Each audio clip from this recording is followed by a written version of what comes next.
The following program deals with controversial subjects. The theories expressed are not the only possible interpretation. The viewer is invited to make a judgment based on all available information. Tonight on Sightings, have our shuttle astronauts captured photographic proof of real Star Wars between extraterrestrials and our military? Then, for almost 2 centuries, this small Texas town has witnessed bizarre glowing balls of light. Are they natural phenomenon or alien spacecraft? Tonight, the mystery of the Marfa Lights.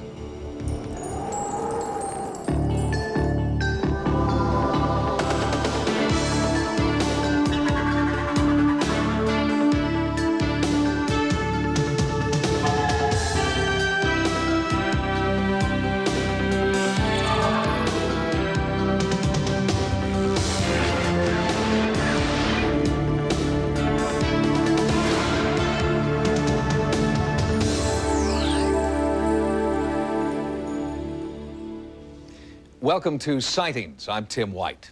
Tonight, startling new pictures of a UFO encounter that has top analysts locked in a heated debate. The authenticity of the pictures is above suspicion because they were taken by specialists aboard the Space Shuttle Discovery. For the past year, the United States government has avoided discussing what is potentially the most important 30 seconds of video footage to have emerged from the U.S. space program. The footage looks fairly innocuous, but some believe that something is going on here NASA doesn't want us to know about. On September the 12th, 1991, STS-48 lifted off into space for what NASA officials expected to be a routine shuttle mission. But what Discovery's cameras would capture high above the Earth during that mission would prove to be anything but routine. I heard one or two of the astronauts exclaim over shortwave radio, "What is that? What is that?" NASA says the objects could be space ice, satellites, or debris. Ufologists interpret the footage as either alien spacecraft engaged in armed battle or an armed response to alien spacecraft by SDI, the so-called Star Wars defense system. This particular day, they're flying over the Philippines. You'll see what looks like stars in the sky, and then you'll see these objects off to the right of the screen. Within a couple of minutes, you will see an object come out of the clouds to the north part of your screen, and it's heading to the north-northwest. In about 4 or 5 seconds, you'll see a flash in the lower left-hand corner of the screen, and then you'll see a streak of light go by that object. Just missed it there, and the one in the lower right-hand corner of the screen. What's being enacted up there is basically a contact with an alien civilization, and that those particular craft are not from here. The flash that we're seeing is probably a mechanism of Star Wars. Is this finally concrete proof that we're being visited by intelligent life from another planet? Space industry officials answer with an emphatic no. A lot of things we see on the picture from space are things we're used to seeing here in the control center down here in Houston. They're ordinary events that surround the spaceship. Pieces coming off, water dumps, pieces of ice, insulation. Just little pieces 10, maybe 20 feet away from the camera. And as they're flowing across the field of view of the camera, there's a flash of light as one of the maneuvering jets on the shuttle fires under autopilot control. Anything floating out there is like opening your door on a windy day and watching the dust in your house blow out. The burst of gas from the jet pushes these little pieces of debris, and off they go.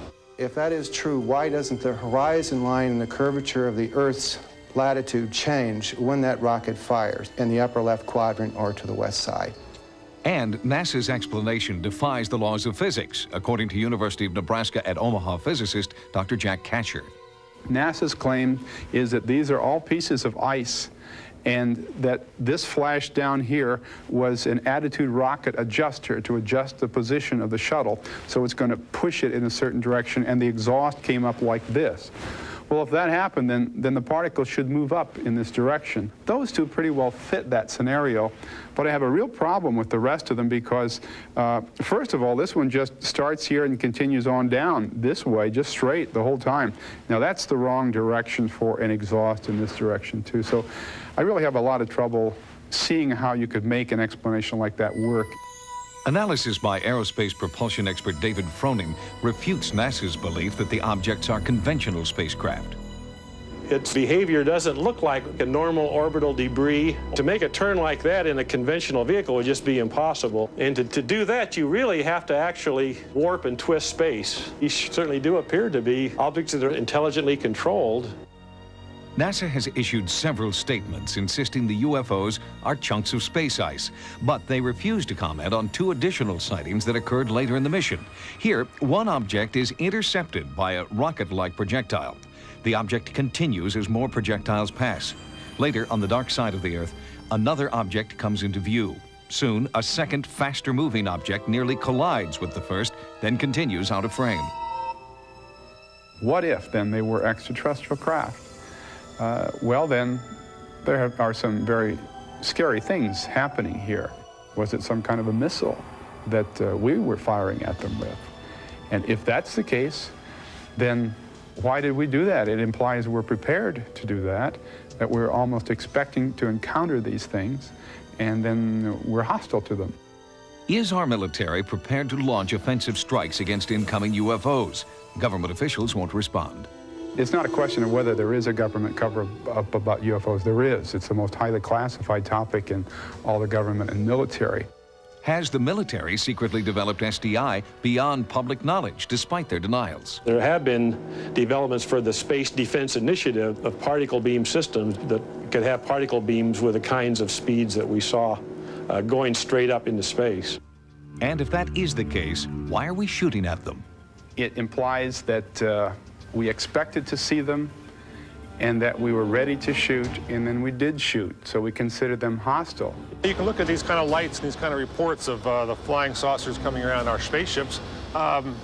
In terms of exploration, this is very traditional. These are our sea serpents. These are our mermaids. 500 years ago, when Columbus's ships went out and the men peered off at the horizon, they could see little things on the horizon. They would misinterpret them or interpret them in different ways or incorrect ways, and come back and tell stories. We're getting the same sort of phenomena here. Well, first of all, a death ray or a laser beam that's in the Hollywood movie shows up as a flash of light and a crash and a thunder and so forth. That's Hollywood. In reality, these kinds of beams in space are invisible because they have nothing to show up on except a target. So you would not see a beam going across the picture. James Oberg has devoted the last 18 years to aerospace research. Although Oberg insists he is an independent analyst, some ufologists believe he's part of a secret government conspiracy to debunk all UFOs. It's a bit too trite and a bit insulting to the intelligence of the average American to say, you know, it's something to do with space folklore or space debris. Let's not forget that these people are not some kind of UFO organization speaking for 10,000 scientists out there. These are a couple of very far out people who are not even accepted in the UFO movement. Is this merely ice from the space shuttle? Secret weapons testing the military won't disclose? Or is this finally proof that we're not alone in the universe? It's only a matter of time, but I would wager by 1995 this will be common knowledge, and the fact that extraterrestrials are here will be accepted by everybody. For a further perspective on the space shuttle footage, we've asked University of Nebraska at Omaha physicist Dr. Jack Kasher to join us. Dr. Kasher, thanks for coming in. Appreciate your time. What evidence can you cite, sir, that those lights that we saw on the tape aren't conventional satellites? Well, I think the strongest evidence for me is I sat down and I put a transparency in front of the television set, and I tracked 8 of those objects, both before and after the flash. And the main one did cut up sharply to the right, apparently in response, if you would believe the ice theory, of an attitude adjuster rocket down here that would push it up with its exhaust. 2 of the 8 objects did that. 4 just continued, didn't react. 2 went up and to the left, which is the wrong direction. And I've looked at that 50, 100 times. I just can't reconcile that in my own mind. Have you been ostracized at all by the scientific community for holding these particular beliefs? Not really. You'd be surprised at the physicists that have come up after they've heard me speak about UFOs and say they're really surprised that there is evidence that is at least plausible that these things are real. You sort of went out on a limb, Dr. Kasher. You said that by 1995 these kinds of sightings would be commonplace. Why 1995? Do you know something the rest of us don't? Well, I do have some contacts that have given me some information, and I think I base some of it on that. But I think that there is a groundswell of interest in UFOs. People are being more open about the sightings that they have had. And that just builds up. And eventually, what are you going to do when your friends tell you they have actually seen flying saucers hovering above their houses? After that happens to you a number of times, you just have to start believing some of it. Dr. Kesher, have you seen a UFO yourself or anything that would lead you to personally believe that they're out there? Well, I haven't seen anything as spectacular, say, as a flying saucer, but I have seen lights in the sky that behave in a strange way that you couldn't explain in terms of normal airplanes. And I do teach astronomy. I know where the constellations are and what meteors are, so I can differentiate between those things. And the objects that I saw were not airplanes, and I'm not really sure what they were. Dr. Jack Kesher, thank you very much. And we will be back with more sightings in just a moment. Coming up next, what are these bizarre glowing balls of light? Some say natural phenomenon, some say alien spacecraft. We investigate the mystery of the Marfa lights. Astronomers know what causes the aurora borealis, those spectacular multicolored curtains of light known as the northern lights. But there is also another lesser-known light phenomenon occurring in the night skies all over the world, and it has continued to defy explanation for almost 2 centuries. Started out very slowly, but very brightly. There was a single bright yellow light. It was brilliant. The closer it got, it changed to a kind of a silvery green orb. It seems to dance or move in a rhythmic way. And then they go up into the sky, and when they're up there, well, they just have a big party up there. They weren't hostile. They were very, very friendly, it seemed. They didn't chase us. They didn't descend on us, and they were soft in color. Yellows, soft greens, blues. I don't think there's any question about it. The lights are there. Marfa, Texas is a small town southwest of El Paso. For the past 150 years, residents, visitors, and scientists have all looked into the night sky and seen dazzling multicolored lights, dubbed the Marfa lights. Reported sightings date from Apache accounts in the early 1800s to the Wall Street Journal in 1984. I think they're Satan's people, tell you the God's truth. They're ghost lights, and it's ghosts. It was just eerie to me. Nobody else was afraid, but I was afraid. Lifetime resident Vern Campbell took these photographs of the lights using time-lapse photography. And I saw this light coming across the area and moving toward the power line. And I assumed that it was following the power line toward me, and I stood transfixed. As a matter of fact, I was scared, very badly frightened. I don't know what they are. I don't claim to know. I'm not sure I even want to know, but I know that they do exist. In America, there are at least 100 zones that are regularly haunted by these curious light phenomena. One of the most famous places is Marfa. Paul Devereaux is a London-based earth sciences researcher who believes geology holds the answer to the Marfa lights. These lights, nobody knows what they are. They're rather exotic phenomena. They're not UFOs, they're not flying saucers. They're somehow produced by the Earth itself. Right now, an international team of scientists is in Marfa seeking an explanation to the light phenomenon. The team is headed by one of the top physicists in the world, Yoshihiko Atsuki. This is a research work on the fireball, so-called Marfa light. We believe this is a kind of a natural phenomena. A natural phenomena means this is some kind of atmospheric electricity. The team has established a base camp just north of the official viewing site open to the public.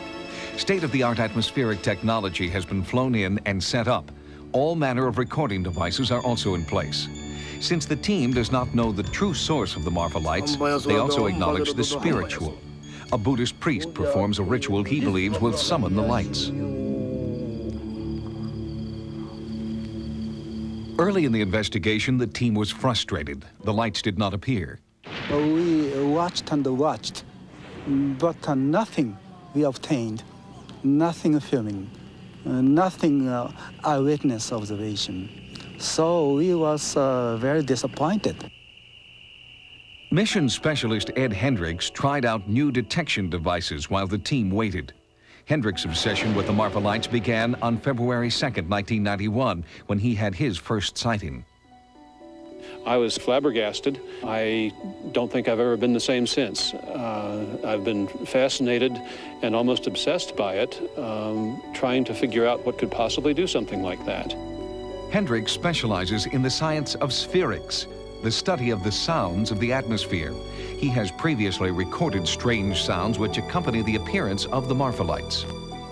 They're long, kind of descending pitch signals that sound something like.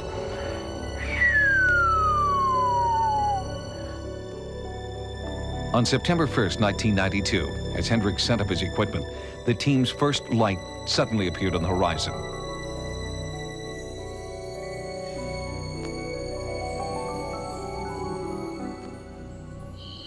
Wow. There it is, it's going again. It's flickering, wow. It's got different colors. It's got red and yellow, and it's flashing. It's flashing very rapidly. Looks almost like a firefly. It's very bright now. It's getting brighter, and it looks a little bit red. It's dividing in two. The two pieces are moving apart. There they go, and they're getting real close, and they've crossed again, and they're just continuing this. They're going back and forth, swinging back and forth, and they're doing this as though this is what I think people mean when they say that the lights are doing a dance. I think they're gone. I think that's all. What are these dancing, multicolored lights? While this investigative team searches for an answer, other scientists say the lights are nothing more than the headlights of cars traveling on nearby Route 67. I don't believe there are any facts to support the myth. We cannot say that there's no manifestation of the devil or flying saucers or Indian ghosts, but there are no facts to represent that. There are some facts to indicate very strongly that what most people see are car lights on Highway 67. There are people who are skeptical about the Marfa lights and who believe that what everybody sees are car headlights, and indeed many people do see car headlights and assume that they're Marfa lights and believe that. But even the most serious skeptic, the people who attribute all of the phenomenon to car headlights, could not possibly have seen what we saw and conclude that they were looking at car headlights, because cars could not be made to do what we saw those lights do. And with the sightings dating back to the early 1800s, car headlights must be ruled out in those cases. Right now, I don't know what they are, and I'm continuing to work on that. I have some more years left, and all that time I'm going to continue to look at it until I figure it out. We have no facts that illustrate that it's anything beyond the natural. For the people who live in Marfa, the parade of scientists and specialists who work here are just part of life. And so too are the Marfa lights that they have witnessed their whole lives and explain in their own way. It's just there. And it's been there all these many years. And with all these people trying to find what it is, I don't think they will, and I hope they don't. It would be nice just to remain the Marfa mystery light. The problem with understanding the Marfa lights is not that they can't be explained, but that there are so many explanations. Theories range from UFOs to headlights to weather anomalies like ball lightning. Some even suggest that the lights are jackrabbits who brushed up against phosphorescent vegetation. But so far, all these theories remain unproven. Coming up next, in a special sightings update from Wisconsin, this man captured a bizarre image with his Polaroid camera that many believe is a ghostly apparition. According to the most recent Roper poll on the paranormal, 18.5 million Americans report having seen a ghost. One of those people contacted us with a remarkable photograph that he took near his home in Hayward, Wisconsin. Northern Wisconsin is a freshwater fishing paradise, and some say a haven for ghostly apparitions. Skeptics dismiss these stories as folklore designed to lure tourists. But eyewitness accounts are plentiful, and now potential hard evidence has surfaced, an intriguing photograph. I looked up, and here I see this white figure above the tree line, and it's slowly descending towards the trees. Al Denninger has been a fishing guide through the waters of the Chippewa flowage for 17 years. He knows these waters like the back of his hand. But last October, he saw something he couldn't explain. You could see it actually pass through the trees and slowly descend right above the shoreline. And the object was 10, 12 feet tall. I took one picture with the Polaroid. Slowly, this object moved down the shoreline that way, towards the west. Moved about 50 yards, stayed there maybe 10, 15 seconds, and slowly ascended right straight up into the sky and was gone. Denninger claims he photographed this apparition of a human form floating above an area locals call Ghost Island. Later, he had his photograph enlarged for better analysis. I had the original looked at by a photo expert. He says, first of all, you can't dupe up a Polaroid.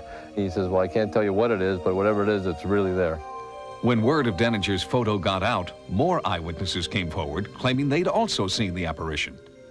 Two young men were fishing there at midnight, and one of them saw a white-robed figure about 8 feet from the ground, sort of floating among the graves. Al sent them the picture, and they call it up and says, that is what we saw. Stories of discontented spirits haunting Ghost Island have existed since Wisconsin's Chippewa River was dammed in the 1920s, causing floodwaters to engulf the island's historic cemetery. Most of the graves were moved to higher ground, but locals worry about the plots that were left behind. Could the apparitions be restless souls searching for their displaced loved ones? I've always had an open mind, and I've always figured that you're a little naive to think you're probably the only one in this universe, but whatever I saw, it definitely wasn't from anything I've ever seen before. If you photographed or videotaped what you believe to be a ghost, or if you had an encounter with the paranormal, our Sightings investigative team wants to know. To report your sighting, call 1-900-740-SIGHT. That's 1-900-740-SITE. Each call 75 cents a minute. Average call lasts 2 minutes, and you must be 18 years or older. Again, to report your paranormal experiences, call the Sightings hotline at 1-900-740-7483. On the next Sightings, a satanic deliverance gets out of control. She began to punch, to kick, to bite. And leaves this woman maimed and bloodied. Was it an overzealous exorcist or the demon himself? On the next Sightings. Join us next time for new investigations into the unexplained. For Sightings, I'm Tim White. Good night. Coming up next, Fox's Friday Night Search Party continues with an all-new episode of the only crime series where you, the viewer, uncover the clues, Likely Suspects. And tomorrow, you'll laugh out loud at the new Fox comedy in the tradition of In Living Color, The Edge. A lot of shows claim to be outrageous, but only one takes you to The Edge. Tomorrow, after a full hour of Cops and an all-new Code 3. Now, stay tuned for Likely Suspects.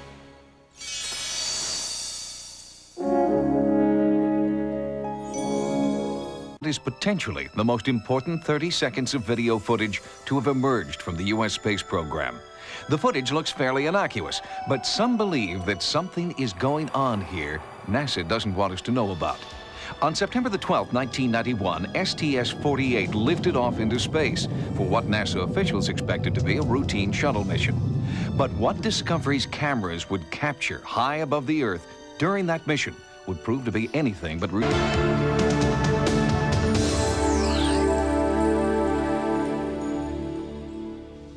Welcome to Sightings. I'm Tim White. Tonight, startling new pictures of a UFO encounter that has top analysts locked in a heated debate. The authenticity of the pictures is above suspicion because they were taken by specialists aboard the Space Shuttle Discovery. For the past year, the United States government has avoided discussing what team.